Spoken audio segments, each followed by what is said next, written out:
A very good day to everyone that is watching and of course listening to me right about now.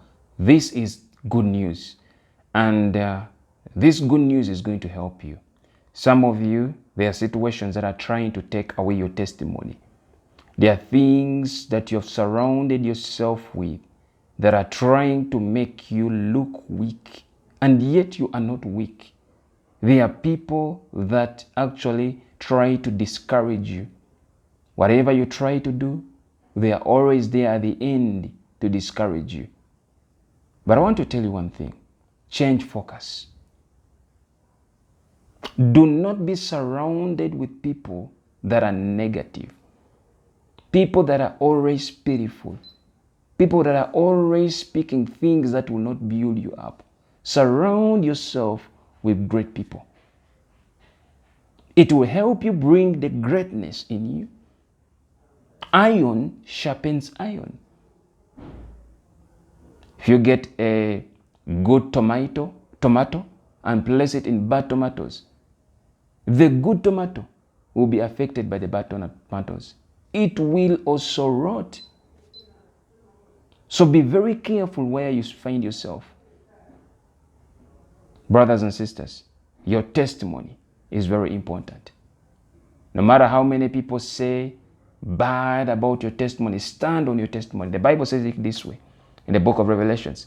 They overcame him by the blood of the Lamb and by the word of their testimony. And they loved not their lives up to death. So the word of your testimony is very paramount. It's very crucial to your victory. And I want to show you a story of a man who actually stood by his testimony. Today's word is from the book of 1 Samuel chapter 17 verse 31. 1 Samuel chapter 17 verse 31. It reads, "When the words that David spoke were heard, the men reported them to Saul, and he sent for him. David said to Saul, let no man's courage fail because of him, Goliath. Your servant will go out and fight with this Philistine." Then Saul said to David, "You are not able to go against this Philistine to fight him, for you are only a young man, and he has been a warrior since his youth." But David said to Saul, "Your servant was tending his father's sheep when a lion or a bear came and took a lamb out of the flock. I went out after it and attacked it and rescued the lamb from its mouth. And when it arose up against me, I seized it by its whiskers and struck and killed it. Your servant has killed both the lion and the bear, and this uncircumcised Philistine will be like one of them, since he has taunted and defied the armies of the living God."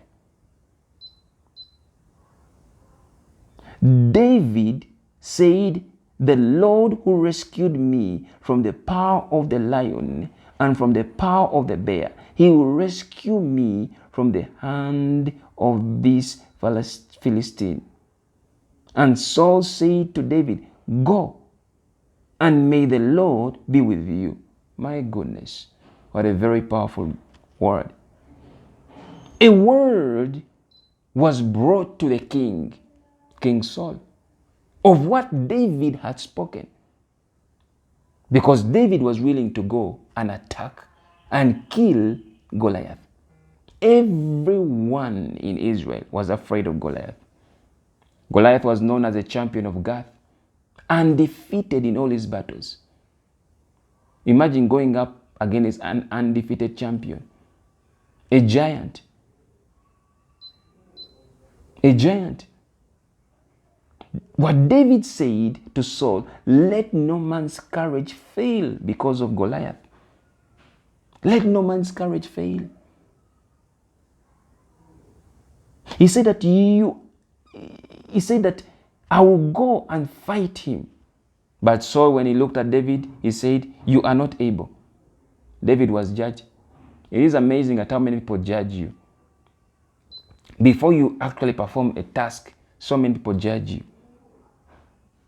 And judgments have been made every day.